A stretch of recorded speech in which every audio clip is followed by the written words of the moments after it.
In a land of mighty rivers, lazy bayous, woodlands, wetlands, and underwater gardens, the bounty of nature comes alive in America's Delta.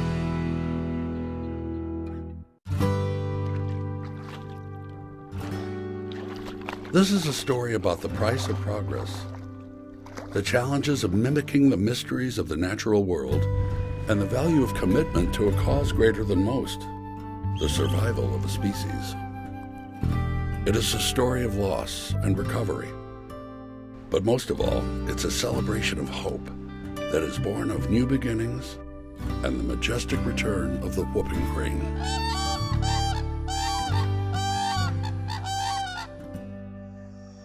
This program was made possible by the Louisiana Department of Wildlife and Fisheries, keeping our wildlife resources healthy for future generations. Wildlife matters. And by the Foundation for Excellence in Louisiana Public Broadcasting.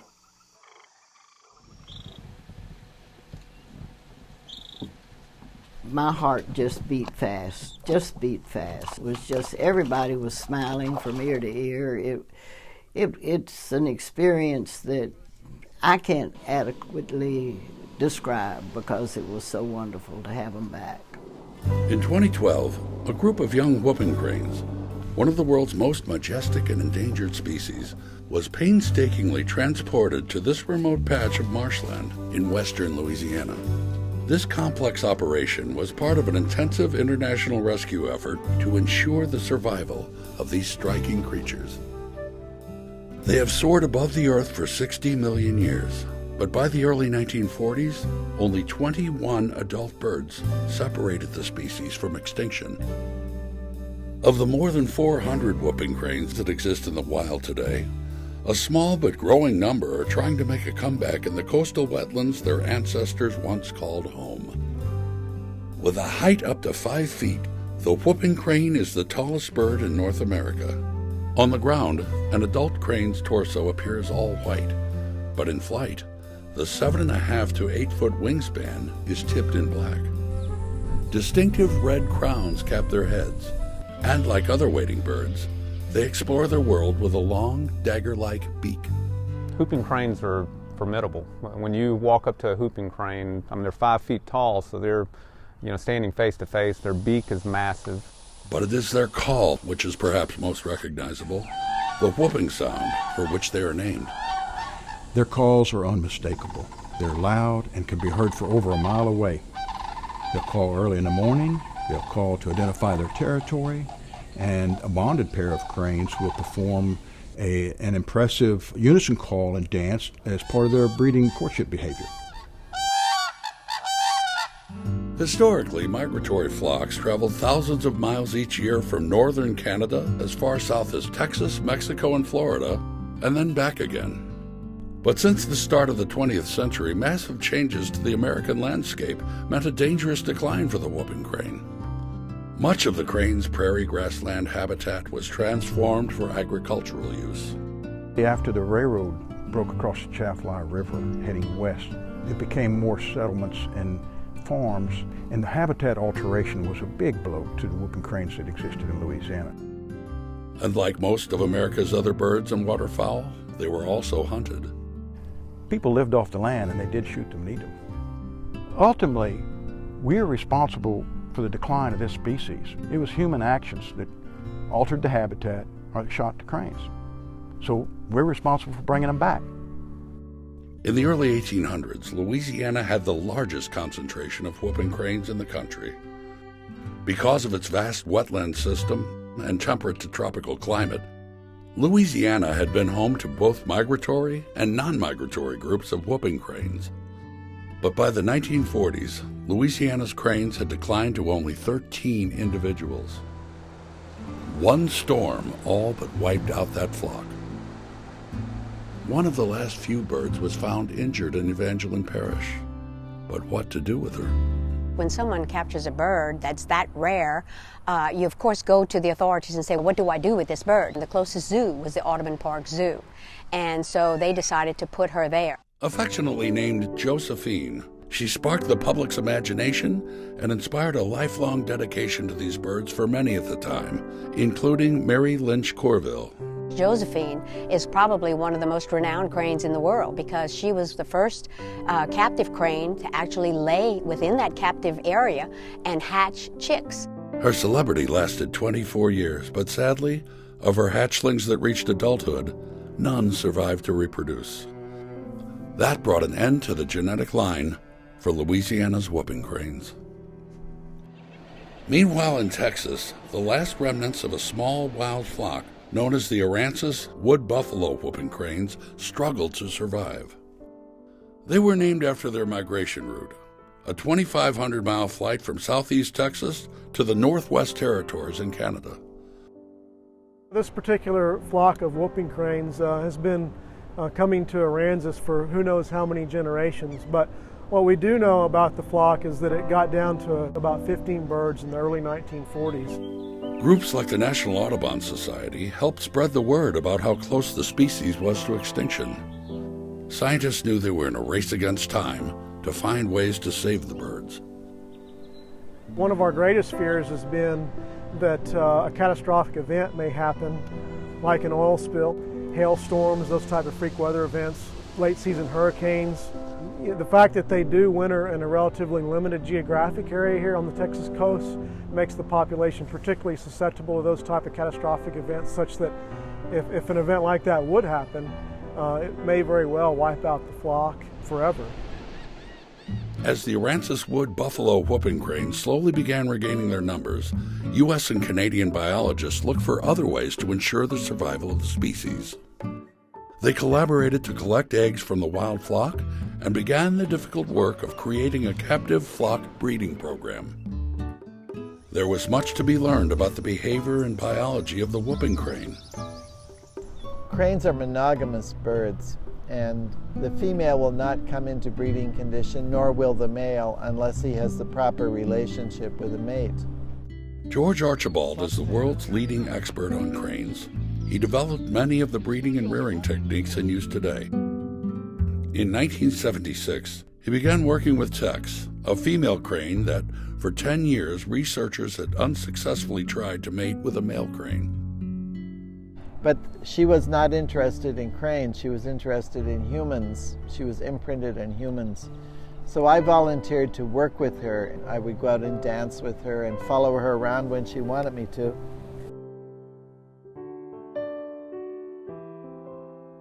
Archibald's wooing finally paid off. Tex got in the mood for love. And through artificial insemination, we produced a chick in 1982. We called him Gee Whiz. The genes have continued in Gee Whiz. Gee Whiz is 30 years old this year.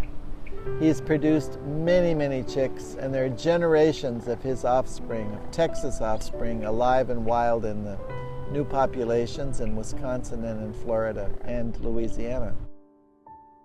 Today, successful captive breeding and rearing programs operate at the U.S. Geological Survey's Patuxent Wildlife Research Center in Maryland and at the International Crane Foundation, co-founded by George Archibald and headquartered in Baraboo, Wisconsin. Here in Patuxent, eggs are carefully incubated and hatched. Young chicks are reared for their return to the wild in a process that is both painstaking and a bit peculiar. From the time the chicks hatch, they are greeted by a strangely costumed surrogate parent. The main purpose of the costume is to disguise the fact that we're people underneath the costume. We think the best chances for the birds to succeed in the wild is to not be comfortable and not be used to being around people. So they don't see us, we don't speak around the birds, and we use this puppet head to teach them to eat and drink and to encourage them to follow us. Whooping crane chicks grow very quickly. They grow approximately an inch a day. So exercise is very crucial, especially in the early stages of development. When the birds are quite young, they will put them in a large above-ground pool, and the young chicks will swim around, actually mimicking natural behavior that the chicks in the wild, of course, are having to swim in the wetlands in order to follow their parents. But surrogate parents do more than show the cranes how to swim or how and what to eat. Sometimes they have to teach the birds how and where to fly. Beginning in 2001, the Whooping Crane Eastern Partnership made the bold move to establish a new migratory flock of whooping cranes. But these cranes had no idea how to get from Wisconsin to Florida. The young whooping cranes in the wild will learn their migration route by following their parents south during their first fall migration. So with this reintroduction, it's quite a bit more challenging because we need to show them that migration route. The fact that the Wisconsin to Florida flock is separate from the Aransus wood buffalo population helps prevent the spread of disease and reduces the chance of extinction due to a single catastrophic event. The newest effort to reintroduce whooping cranes into their ancestral territories hopes to establish a non-migratory flock in southwest Louisiana. The Louisiana Department of Wildlife and Fisheries, under the auspices of the U.S. Fish and Wildlife Service, is the program's lead state agency. This project has been in the works for a long time because Louisiana has a very large area of high-quality habitat for cranes, and we're proud to have the opportunity to restore a native species that was lost. With the reintroduction of whooping cranes in Louisiana, we become the latest partner consortium of scientists and conservationists across North American continent restoring cranes. One of the hurdles that concerned planners was the level of cooperation from landowners in the release area. Chances were good that they could be hosting some of the birds on their property. Without their buy-in, the project was doomed. They were worried because the cranes were protected under the Endangered Species Act, a law that in some cases restricted the rights of landowners.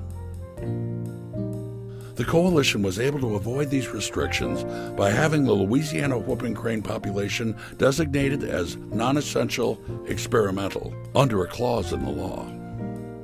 It's non-essential in that if everyone that we put out here were to die, it would not impact the wild Aransas wood buffalo population in any way. The experimental label gives researchers more choices in the methods used to reestablish the population in Louisiana.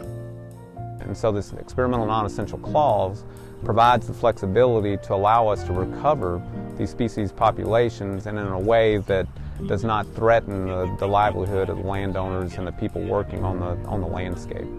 Organizers also grappled with another challenge, the funding. This is a very expensive project. We've got a lot of corporate supporters and we've got a lot of individual supporters. The funding model for this reintroduction is basically a third privately raised dollars. That was the value-added effect to get it approved, along with one-third federal and one-third state Rockefeller dollars.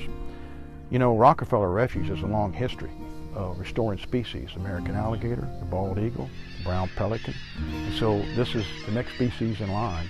And we put the staff structure under Rockefeller for that reason, for the funding and for the experience that they have. For the reintroduction site, researchers selected the White Lake Wetlands Conservation Area south of Gaydon. In these remote, bountiful marshlands, the last of Louisiana's whooping cranes were spotted more than 60 years ago.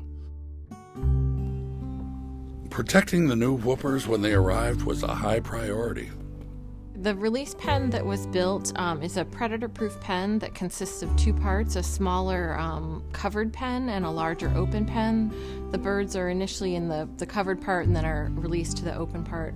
The whole process is meant to be a soft release to give them time to adjust to their new habitat. The pen has electric fencing around it and cameras to keep the pen a safe place and to help us keep an eye on the birds. The birds that we receive each year are born the same spring, they're already socialized to each other, and they're about 6 months old when we receive them. This group of birds is called a cohort, and we release a new cohort in November, December of each year. The latest cohort of 14 cranes touched down in November 2012, with wildlife biologists eagerly awaiting their arrival in the new wetland home.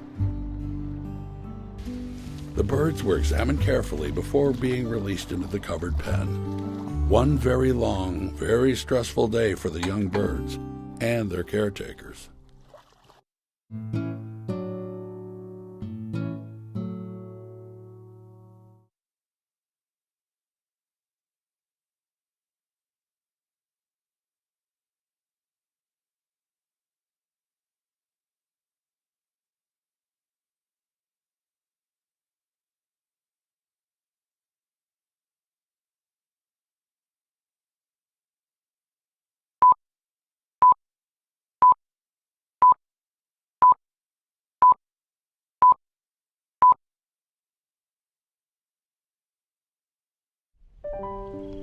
The young cranes begin to explore this new marsh landscape from the shelter of their covered pen.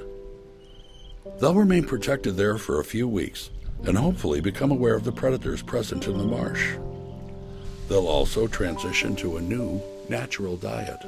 The food that we provide in the feeders is a pelleted diet that's specially formulated for cranes. They've been eating this ever since they were tiny. It's something they're very used to, but certainly they will forage for natural foods now that they have the opportunity in the marsh. Even in their new home, caretakers remain in costume to deliver food, including a sweet delicacy with a special purpose.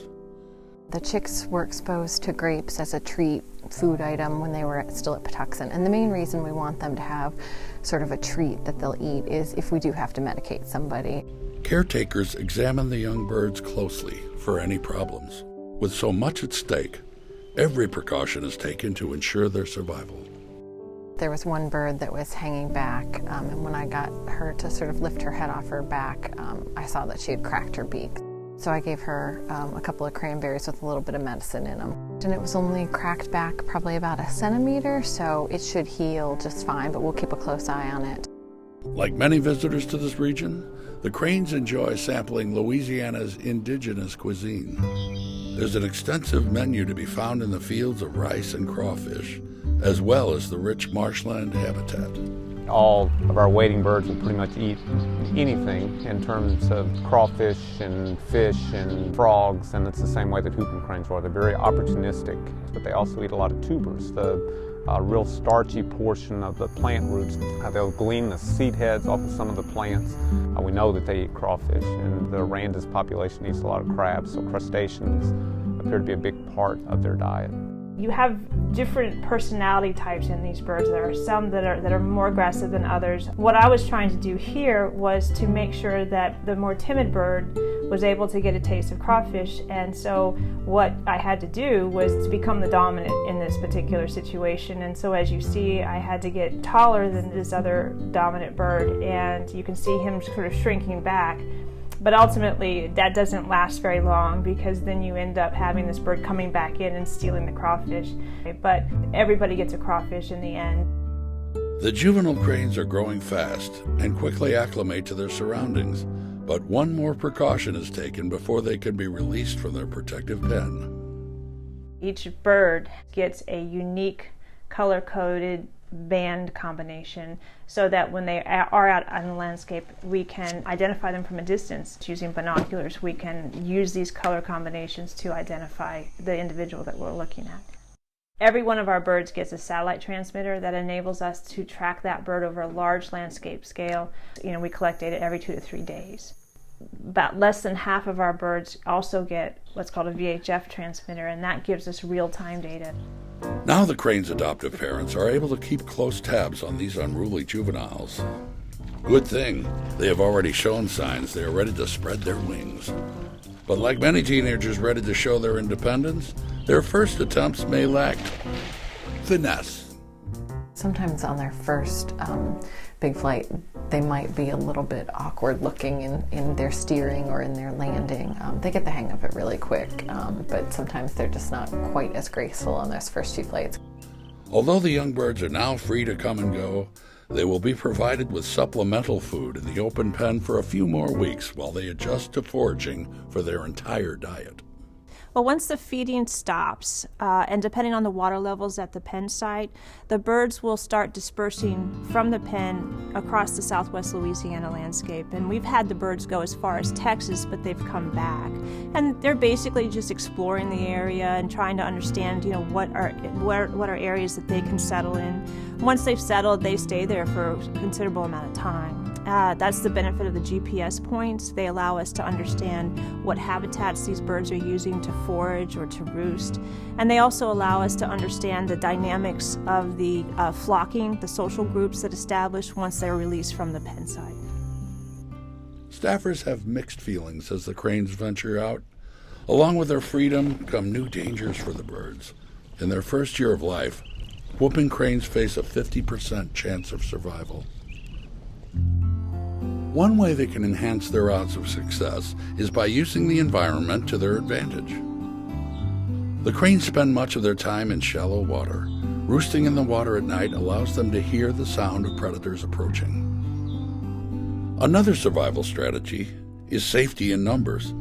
Younger cranes often travel in small groups until they're ready to form a pair bond. As the birds begin to nest, we move into what we consider probably the most critical phase of the project. Can they reproduce successfully? They will begin to breed at around 3 years of age. Typically, whooping cranes will lay 2 eggs, but typically only 1 chick survives.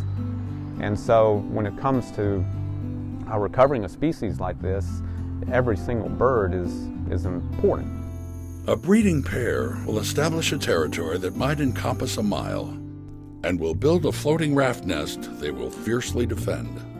They are very voracious nest defenders, and they will take on a raccoon or a coyote or whatever to defend their territory. Aside from natural predators such as alligators and bobcats, the cranes also face possible injury and illness. But one of the biggest threats they face here is man. In the first year of our reintroduction project, 2 of our cranes were shot by a couple of teenagers. Thanks to an eyewitness, however, these boys were apprehended and brought to judgment. But the incident was a terrible setback for the project and devastating to the morale of those of us that worked so hard to get this off the ground. And now in the 3rd year of our project, another crane has been found dead of a gunshot. It's frustrating and discouraging, but we will do everything in our power to find the guilty party and hold them accountable. I was glad to see that the public was outraged, that everyone was not happy with this, and that people said, this is just totally ignorant. We don't do these kind of things. The senseless killing of these whooping cranes represents a tremendous loss in terms of the investment in time and money made by the American public and generous donors. It also casts aside countless hours of careful work by scientists and volunteers from all walks of life. Most importantly, it speaks to the need to educate the public about what is at risk of being lost and what could be gained.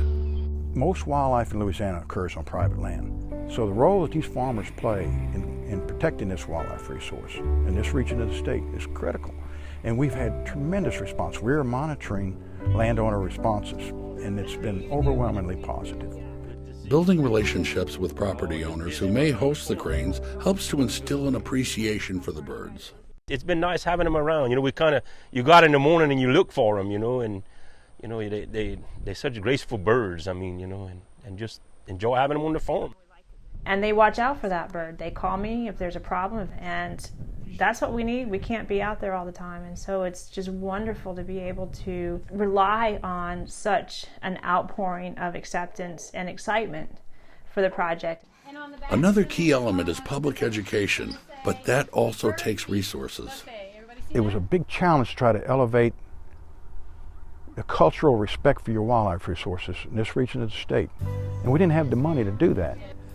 But thanks to the dedicated donors and private grants, there are new tools to teach children of all ages about this majestic bird.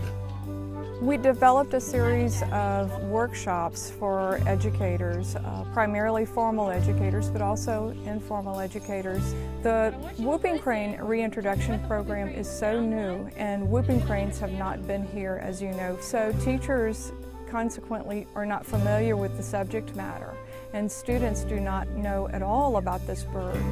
One of the things that we provide the teachers is a 5-foot-tall poster. The teacher's encouraged to leave it up in the classroom, and it remain there as a conversation piece for the students.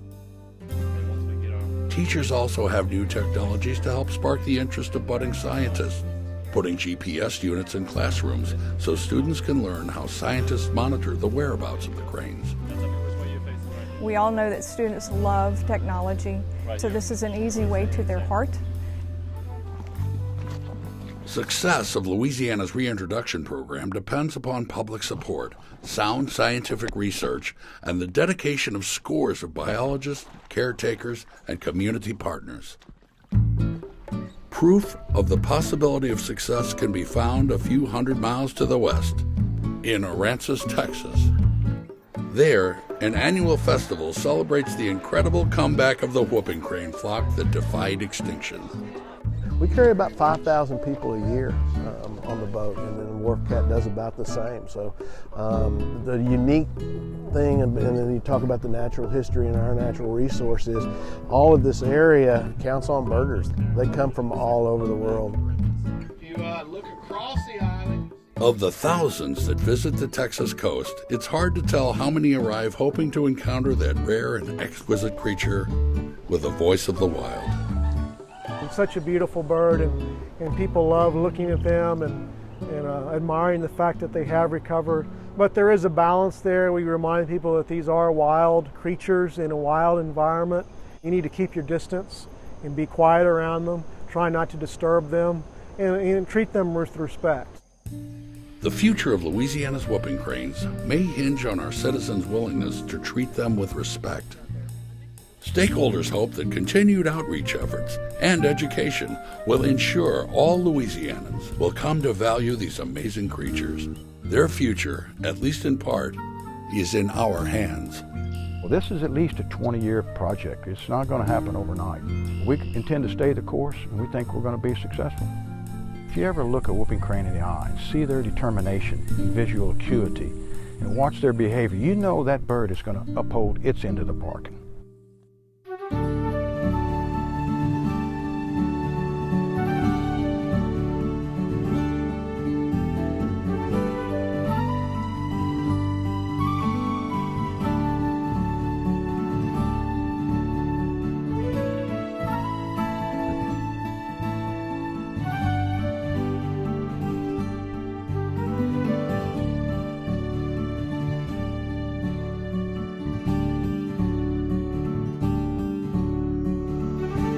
This program was made possible by the Louisiana Department of Wildlife and Fisheries, keeping our wildlife resources healthy for future generations. Wildlife matters. And by the Foundation for Excellence in Louisiana Public Broadcasting.